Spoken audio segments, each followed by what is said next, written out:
Сауық сайран көтеріп көңілдерді, өмір шіркін өзгеріп жеңілдеді. Жаңа жылда жаңаша іскерлікпен алға бастап жүрейік сенімдерді. Ал енді біздің міне егеменді алғаннан бері талай заман өтіп жатыр, талай жағдай болып жатыр. Міне Құдай қаласа келесі жылы 20 жылдық болады. Енді одан бері талай адамдар талай ағымға кетіп, талай өзгерістер болып жатыр. Менің өзімнің алдыма қойған мақсатым елімді имандылыққа келтіріп, халқымды рухани тазалыққа шақырамын деген өзімнің мақсатым бар. Сол мақсатпен жұмыс істеп жатқан адаммын. Құдай қаласа міне 19 жыл болып жатыр. Енді міне Наурыз құтты болсын.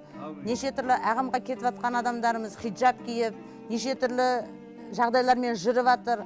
Ал өзіміздің қазақтың салт дәстүрімен осындай өзіміздің қазақтың киімімізді киіп, осы жарқын жүретін болса, ешқандай құба-құп болар еді.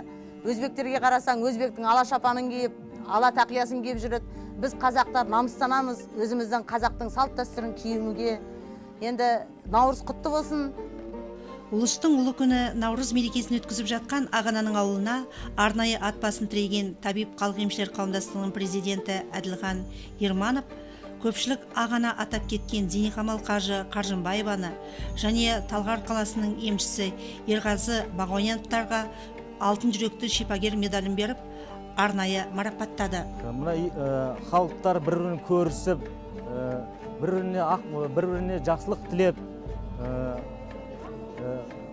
бір-біріне ренжісіп қалғандар бір-бірін кешіріп, бір-бірін көрісіп, осы Наурыз күні бір-бірін құттықтап жатады. Ал енді мына Наурыз күні құтты болсын, ақ көп болсын. Бүгін енді мына менің жолдасым Ағана сауықтыру орталығында мына Наурыз мерекесі атап өтіп жатыр. Ал енді атап өтіп жатыр. Мен енді соған қосыламын. Біздің мына Ағана екеуміздің халықтың қойған аты Ағана. Осы екі балаларымыз бар. Семьялы болып кеткен жақсы тату-татты өмір сүріп жатырмыз. Аллаға шүкір.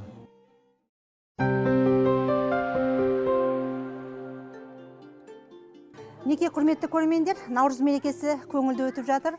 Ал осы Наурыз мерекесіне арнап біздің Ағанамыз сіздерге тарту таралғы ұсынып отыр. Яғни әдеттегідей хабарымыздың келесі бөлігі викториналық сұрақтар.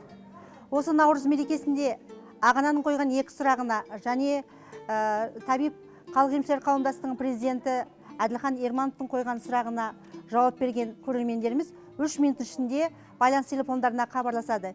Егер сол 3 минутта 3 сұраққа толық жауап берсеңіз, Ағананың мына тартулысына ие боласыздар. Әр бағдарламамыз өткен сайын біздің қазақ кең, жомарт, жайсаң, әр қайсы өзінің ерекшелігі бар.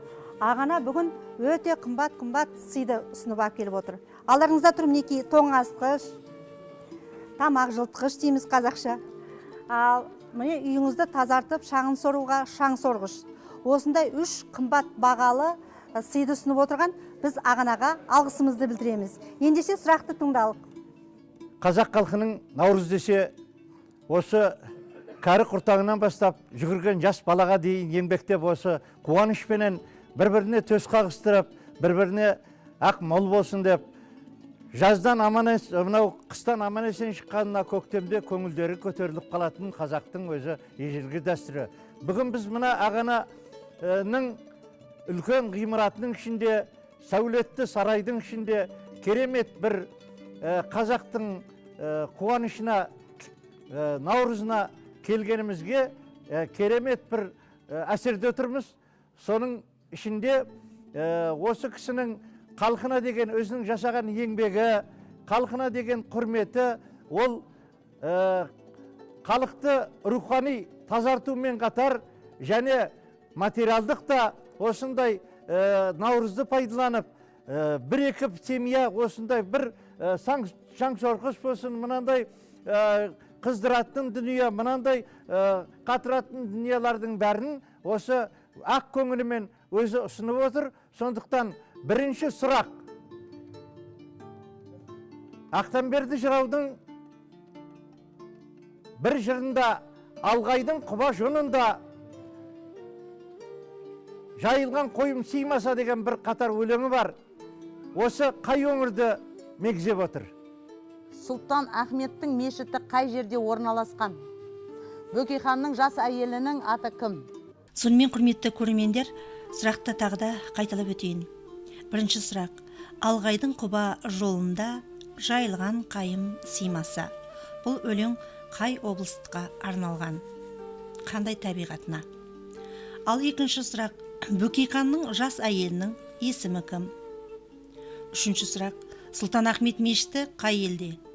Байланыс телефондары 8701-329-11-10, 8701-329-11-10, 381-67-17, 381-67-17 телефонына 3 минут көлемінде хабарласып, сұрақты дұрыс жауап берсеңіз, жоғарыдағы сыйлықтарды ұтып ала аласыздар.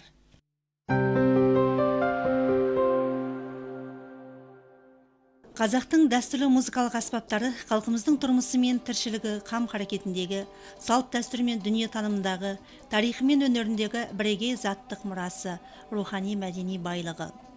Тарихы сонау көне түркі дәуірлерінен, тіпті одан да арғы заманалардан бастаулатын дәстүрлі музыкалық аспаптарымыздың бүгінге жеткен үлгі нұсқалары мол.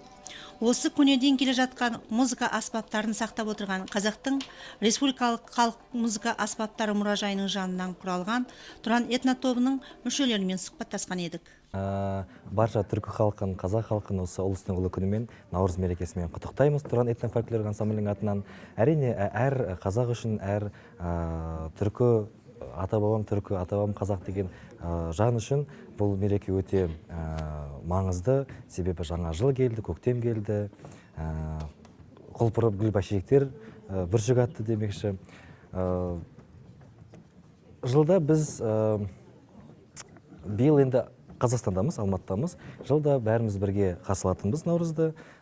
Көбінесе біз Түркия қаласында болатынбыз. Түркі бауырларымыз бізді осы Наурыз мерекесіне фестивальға шақырып тұратын. Осы жылы біз өз елімізде Наурызды қарсы алуды шештік. Негізінен Тұран делу себебі кезінде